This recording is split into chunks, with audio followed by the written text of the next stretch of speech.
It is now about approximately about 8:30, and today's my final broadcast, and also my final broadcast on the topic of Latino and white and black relations and how they relate to us as folks. So let's get right to it. My last conversation was talking about some of my own personal experiences over the last 2 days with some of my Latino community and some of the unfortunate and brunts of some of the microaggression that I have been the receiver of. And I went into the incident and what happened. So we're going to move on from that. But now I just want to finally, and today lastly, talk to my Latino community about the implications of acculturation. Now, I want to be very specific and be very technical tonight. This is my last broadcast on this topic, and we'll be going back to the first Africans were Americans. And I want to make sure that we understand the difference between acculturation and trying to be white. Acculturation and trying to be white. I truly believe that most Latino slash Hispanics, those who want to acculturate, do so. And I think they also would like to retain their ethnic, and I hate to use these terms, but this is all we have: their ethnic and racial attitudes and what they appear to be. Which some of them look white, but I also honestly believe that many Latinos, Hispanic, love being Hispanic and love their race. That's what, for lack of a better way to explain it.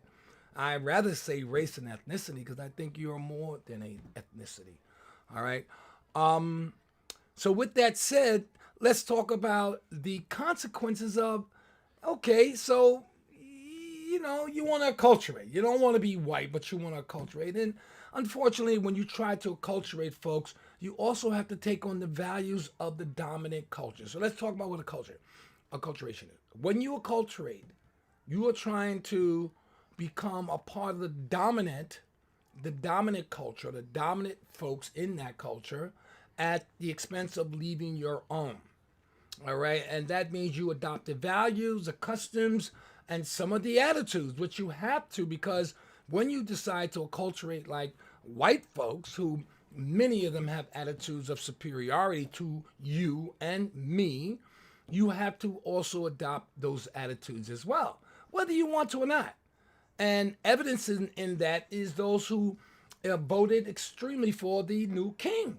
Yes, if you voted for the king, you're trying to acculturate because you voted against your own values. If you look at many of the people in the white community that voted for Trump, and let's take Arkansas because I did the research in Arkansas. Now, they have no health care in Arkansas. The median income in Arkansas for people is probably below the minimum wage level here in the United States, $15 on New York. Okay, lower than $15 an hour. They have no health care in Arkansas. Their schools are using books that have been outdated for 20 years. The economy is in disrepair, roads as well as bridges. So these people have been voting against their own interests now going on for quite some time. This shows me something that is not. There is something going on psychologically and emotionally with these folks that they vote against their own interests. Now, a lot of the MAGA base is really upset with the king because everything he said he was going to do for them, he hasn't done. The red states are suffering economically. They're suffering socially. Check it out. Go to the Pew, PEW research. Do the research like I did and see how they're suffering. Why do the Hispanic or Latino community want to follow such a trend? Let's go to it. Now, one of the amendments, and I talked about this in my first video this morning, was the 14th Amendment. Now, this is very important to the Hispanic Latino community. Very, very important, particularly immigrants, because this is the amendment that we Africans pushed, worked for, bled for, and died for to protect us.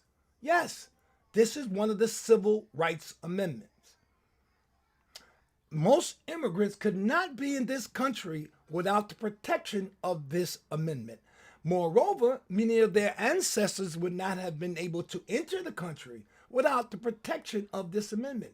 Now, it no longer, in that regard, protects Africans because originally this amendment was intended to protect the rights of newly emancipated persons, meaning slaves. But we have already been emancipated, well, physically. And so now the laws have been used by African people for protection of our rights. But at the same time, folks, it protects your rights. Now, we're not, many of you who voted for this MAGA madness, might not realize that you're voting against your own interests here. Now, African people, African Americans in particular, have not voted anywhere in this country any type of legislation to reduce your rights.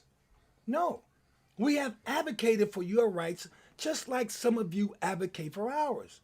But we have not tried to reduce or to eliminate or to strike down any of these clauses in the amendments, as some of you are looking and unfortunately might be unconscious of, might do.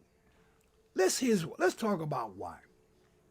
So what about the 14th Amendment? Let's see what you guys know. How does the 14th Amendment affect immigration? Something that's very dear to this community that we're talking about. The amendment plays an indirect but powerful role in U.S. immigration law and policy. The core of the 14th Amendment.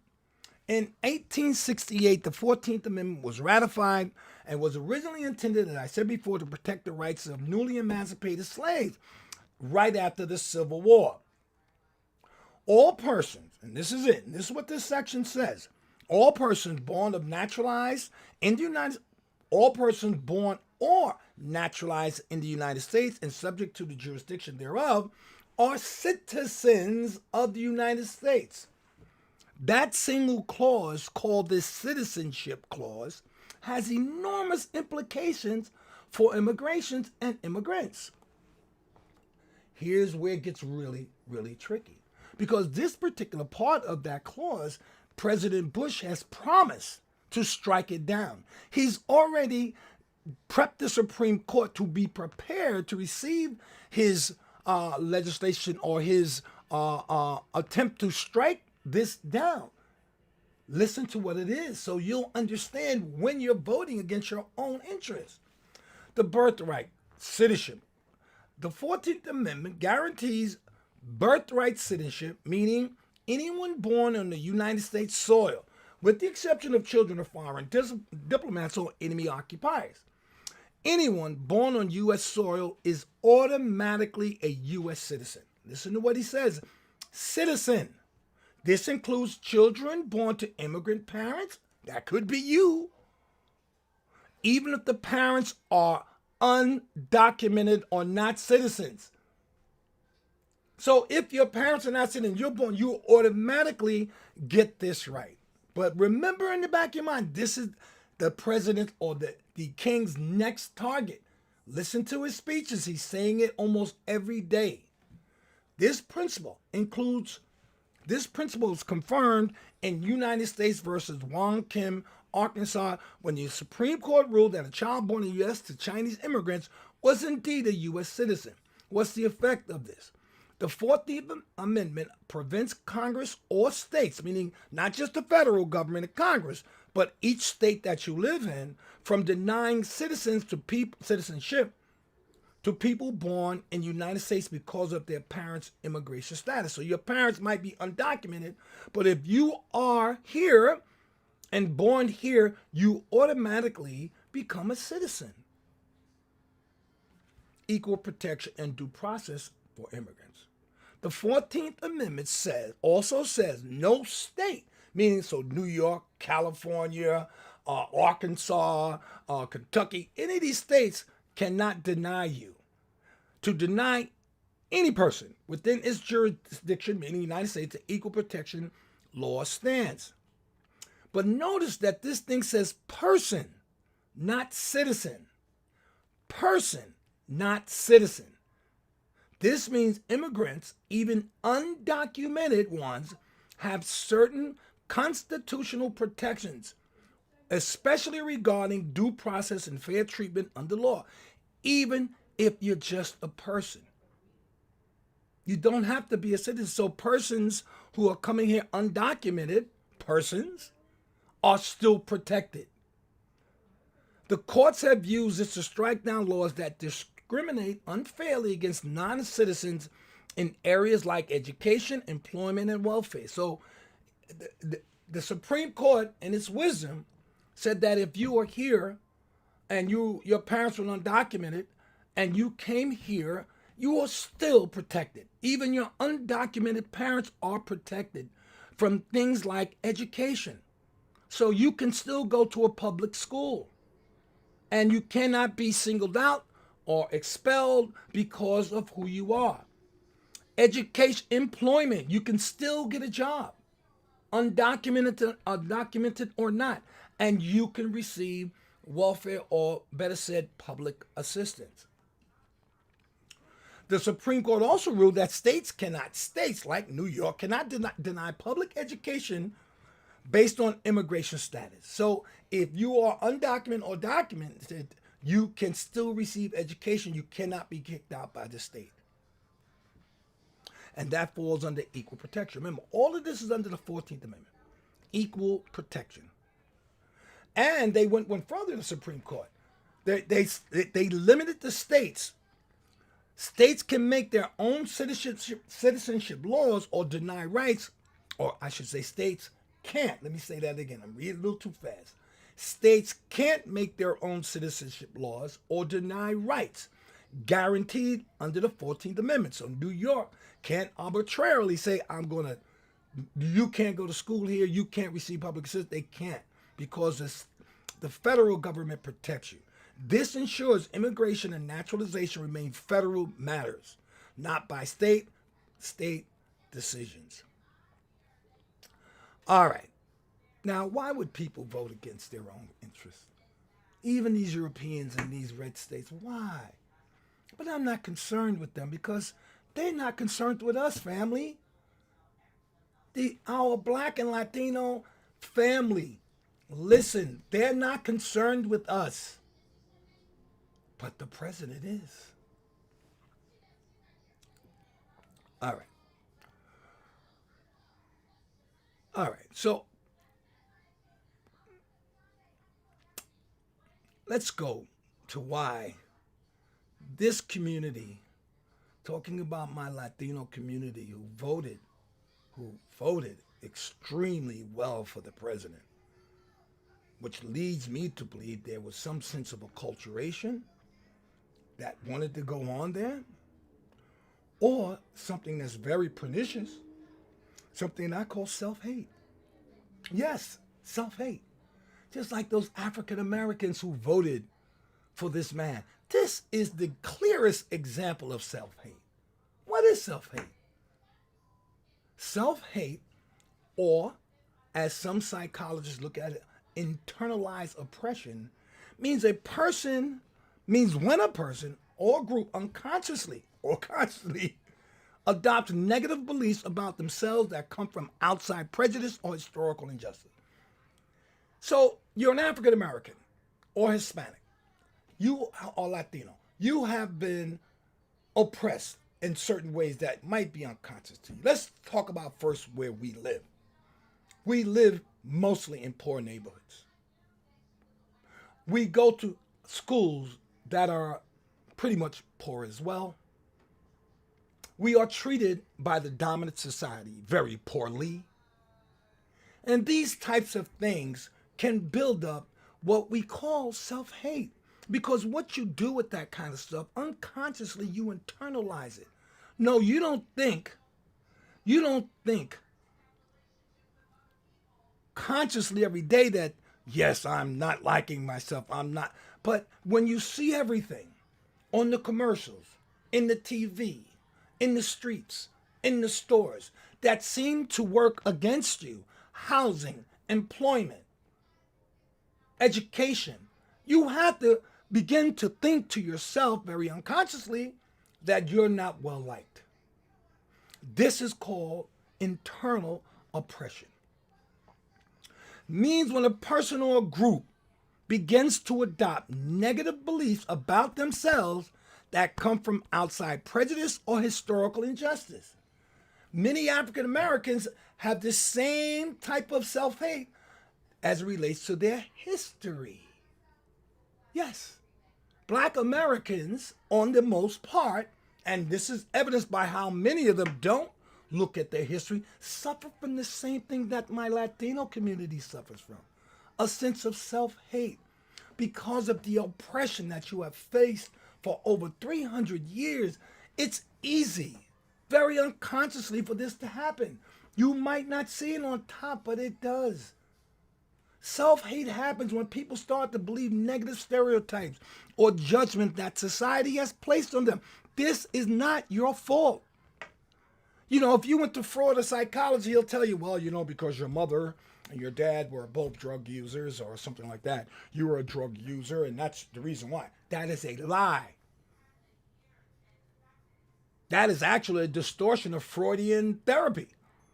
It's not your fault. It's not your fault.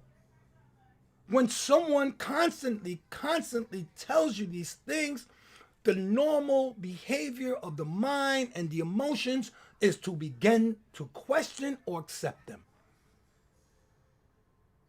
This is why our communities, the Black and Latino community now, voted for Trump. This is a clear example of self-hate, an example of psychopathy, an example of even a bit of cognitive dissonances in here when one realizes what they think is true and realizes it ain't.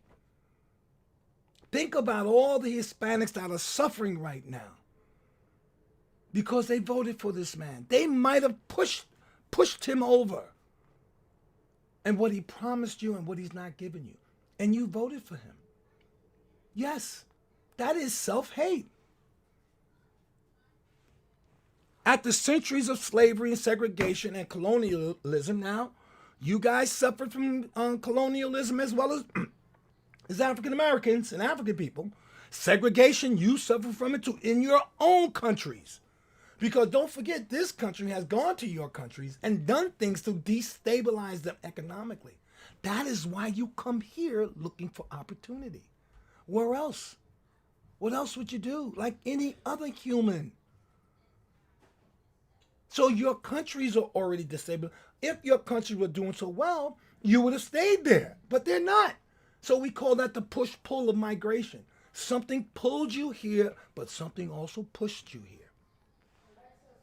So after centuries of slavery and segregation and colonialism, which we all suffer from, colonial, that means the white man has gone into your country and colonized it, usurped it. I'll read that again. After centuries of slavery and segregation and colonialism, many groups were told they were inferior or less civilized. These messages, repeated through schools, media, I just said this, and laws, can lead some, not everybody, but some individuals to devalue their own identity. Yes, I don't want to be African American. I don't want to be African. I got guys on my site telling me they're not African. Yeah, we might go, but we're Americans.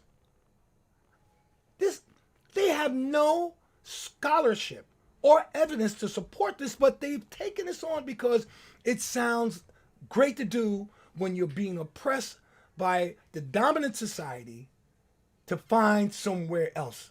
Yes, I'm Black. I'm Africa, but I'm American. Why don't you want to be African? Everybody else does. White folks want to be African. They want to say the pyramids and everything that's in all the achievements in Africa is theirs. But Africans know. And obviously Latinos too. Because you are suffering from this self-hate just as well as we are. Repeated. What's the old saying? You tell a lie enough and it becomes the truth. You say it over and over and over again, it becomes the truth. This is what's happening to both our communities. But the Latino community is turning that against us. The African community believe in this stuff so well that many of you make remarks on social media, and like to me the last 2 days, but not pointing to the group that has colonized you. Africans have never colonized you. We have never discriminated against you. This is where it gets even more psychologically impaired or a psychopathy. So psychologists call this internalized racism. Yes, you are racist against yourself, or internalized oppression. Like I said earlier, I believe many of those people who voted for Trump, Latinos and blacks, would vote for another Trump-type person again, just so they can say that they're not a part of us or a Democrat. Preferring another group's physical features. So it says, how does this show up? How does this self-hate show up? Preferring another group's physical features. Some of you know it. You want to be white. Some of you have to put in your birth certificate, but some of you are great volunteer. I told you about my student that told me he was white. Black as night, but he's white. How does it show up? Preferring another group's physical features or culture, acculturation over one's own. Not to say that Hispanics are not prideful of their countries, and you can see them, the march and how they feel. But that's a superficial pride. What's deep? What makes you want to be white? What makes you vote for against your interests? What makes you want to discriminate against us, the very people that are responsible for you being here? It causes feeling of shame. I talked about this on my video about 2 months ago about black people don't want to know black history because it makes them feel ashamed. They are tired of hearing about slavery. I get it. But you got to dive deeper because our history is more than just slavery. The Europeans had the shortest history on the planet besides Asians, because Europeans were on the planet before Asians. But they have the shortest history. They have no history. And every bit of their history they got, they stole it. They stole it. Look it up. They allegedly say they were the makers of Western civilization democracy. There's not a mention of democracy in the Constitution. They've never, ever practiced democracy on any level. They said that they invented the pyramids. They said that the Native Americans were this and that. They killed up a whole generation of people they labeled red men because they said they were savages. But who was doing the savage work? Who were acting like a savage? The way they just massacred those people in 50 years? Wiped out the Native American population. Went over to Australia. The Tasmanians wiped every Tasmanian off the planet. There's none left. The Aboriginals in Australia, the English will never wipe them out. There's just a few left. The bombing of World War II. The United States is the only country in the world that has used an atomic bomb on another people. We didn't bomb them once, we bombed them twice when they were ready to give up. Our crimes, as Americans, our crimes are so deep. You see, in Ma'at, what we call balance in Egyptian or in African society, has to weigh itself out. Something has to give. All of this killing, all of these massacres, not just the premeditated massacres in Mexico and South America, giving them blankets with disease on them, with smallpox. You, Mother Nature doesn't work like that. Yes, you might not see it right away. But the crimes of the parent might be visited upon the kids or the grandkids. Just because they look like they're in power and they're running doesn't mean that's the way it's going to stay. And as you can see, our government, as it is right now, we're on a decline as an empire. We're going to be the next third world country. You see the king dismantling every apparatus for you to fight, for you to have rights, and you vote for this person?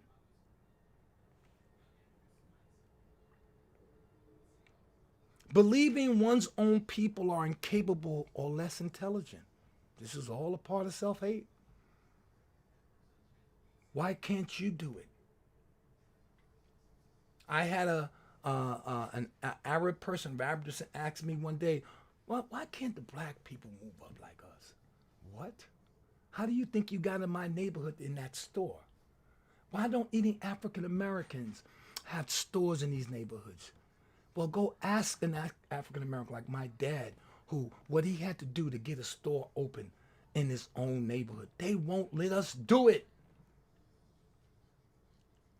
I watched my mother, who owned the school, what they did to her. But every other race that came in there got a school. Latinos got more bodegas than anybody. Because you don't see what's going on in the background, the systemic or systemic racial discrimination that is implemented in the application processing, the interview processing, the ability to show money and to show they're not going to let it happen. It's not because Africans don't work hard or don't want stores in their community. They are systematically denied these abilities and these opportunities. Know your history, folks. Don't sit by and go to work every day and think it's all right. Oh, I got to learn this. This is why this is happening, because we're so busy watching TV, the games, this, football, basketball, going to entertainment, shaking our asses. And I'm talking about both of us, African as well as Latinos.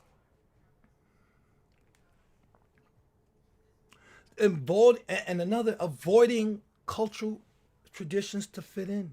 Yes. Avoiding who you are. I remember my mother used to pick up the phone. She sounded like an African all day long, and she picked up the phone and started talking, hi, good morning, how are you? I said, Mom, why are you talking like that?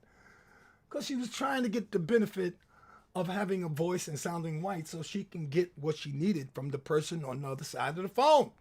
Yes. I see some of the charm from Latinos. Hi, how you doing? How are you? That's a part of it.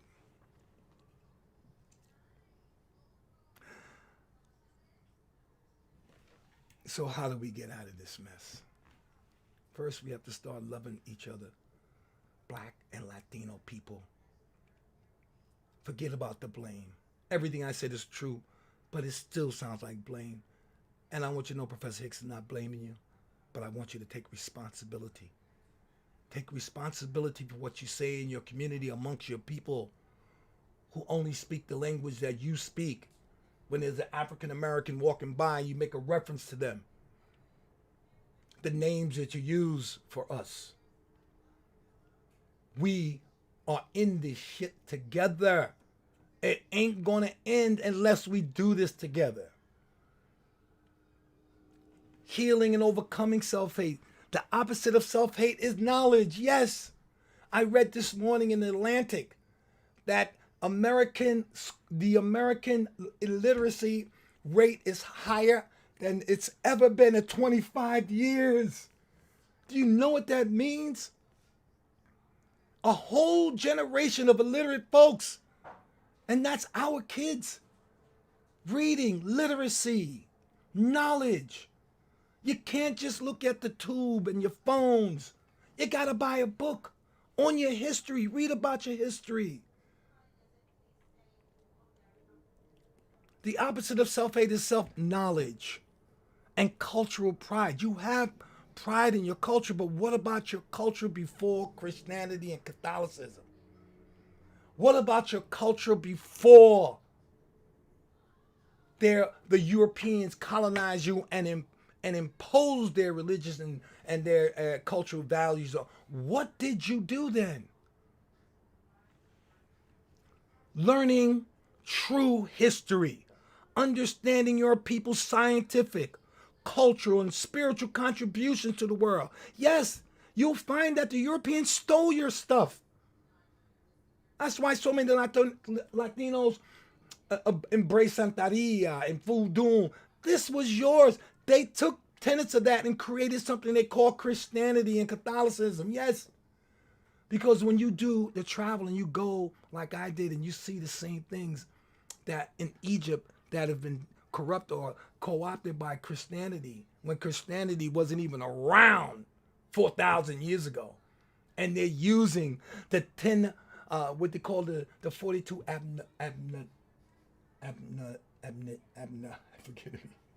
forgive me, I'm a little excited, but there are 42 verses in Egypt that sounds like the 10 Commandments.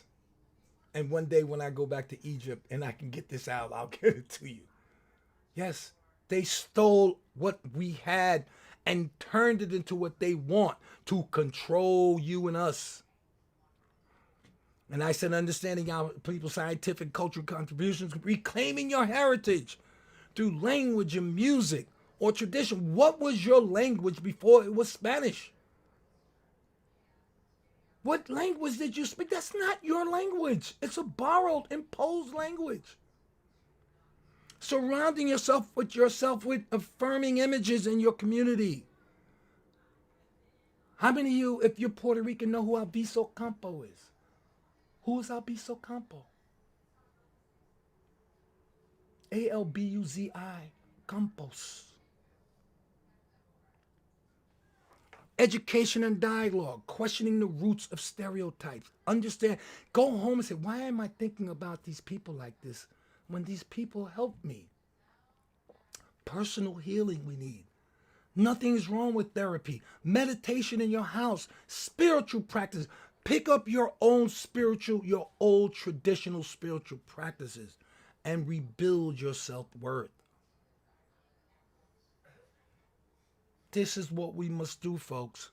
We have to get away from this psychopathy, this personality disorder, this lack of empathy. How could this girl wait on this white woman the other day, treat her like she was God, and look at me like I was the devil? She had no empathy. Empathy, not unlike sympathy, means feeling for others. Sympathy is when you feel for somebody. Empathy is when you look at someone else, and if you can see them going through something, do you feel for them? That superficial charm. You know, sometimes my Latino people and brothers and sisters give me that superficial, hey, how are you doing? You know, and then when they turn their back, they talk about me in a different way. These are all examples of psychopathy, which is developed through self-hate.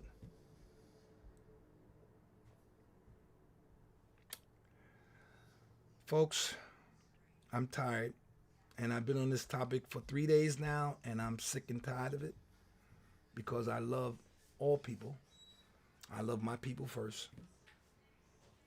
And unfortunately, sometimes my Latino people are part of that first. I think I love them more than they love me. My family is half Latino. My wife is Latino. My cousins. How many of you can say that you have cousins, aunts, uncles, or wives that are African? We can say that. We've loved you first. We've given you opportunities to shake off the shackles of this self-hate. We've created legislation that affects all of us, but that you can be a part of as well. We didn't go back to Congress and say, take that away from people of Latino descent because they have voted against us. We might not be joining a protest like you like it, Oh, that's practically okay based on the behavior you have shown towards us. We don't get into our circles because we don't speak African and talk about you because we have humanity. And we need you to find yours and join the circle of humanity. Throw off the shackles of this sick self hate that this country has imposed on you and me. We can't continue to blame them. We have to find ourselves, or we're going to go down with them. Because there is no doubt in no one's mind, particularly those who don't live here and are watching this from the outside, that we are a declining empire. It ain't going to last long, folks. We might not be here to see it, as Martin said. I don't think I will, but I'm preparing my grandbaby and my grandkids to get ready. Okay? It's an opportunity for us if we come together as a group of people, Black and Latinos. And with that, I'm going to say Ashe. And I also want to say tomorrow we will begin. Well, not tomorrow. I'm going to probably go live on Wednesday so that people can come back and talk and write. And well, you can't talk, but you can chat. So I'm going to make an announcement even on my Facebook page that I'm going to go live on Wednesday. And we're going to talk about some of this. Take your questions for anything. But we're going to go back to Africans were the first Americans. We're the first humans. And that has been our topic. We're up to class 4. And I can see there's some viewers who are watching me right now. So that's wonderful. And you'll be able to chat and I'll be able to take your questions and we'll have a great time. All right. And remember, I love even those that don't love me. Just like those 2 persons I ran into this week, those 2 Latinos. How convenient did they make it for me so I can come on my channel and talk about that? But I said, they're like, you remember you got that cousin, the drunk cousin or drunk uncle, comes to the parties. You don't kick him out. You put him on the side. You don't listen to him, but you love him nonetheless. So with that, I'd like to end on a love note. I love all of you. Subscribe, please. Subscribe. There's more to come. And Ashe.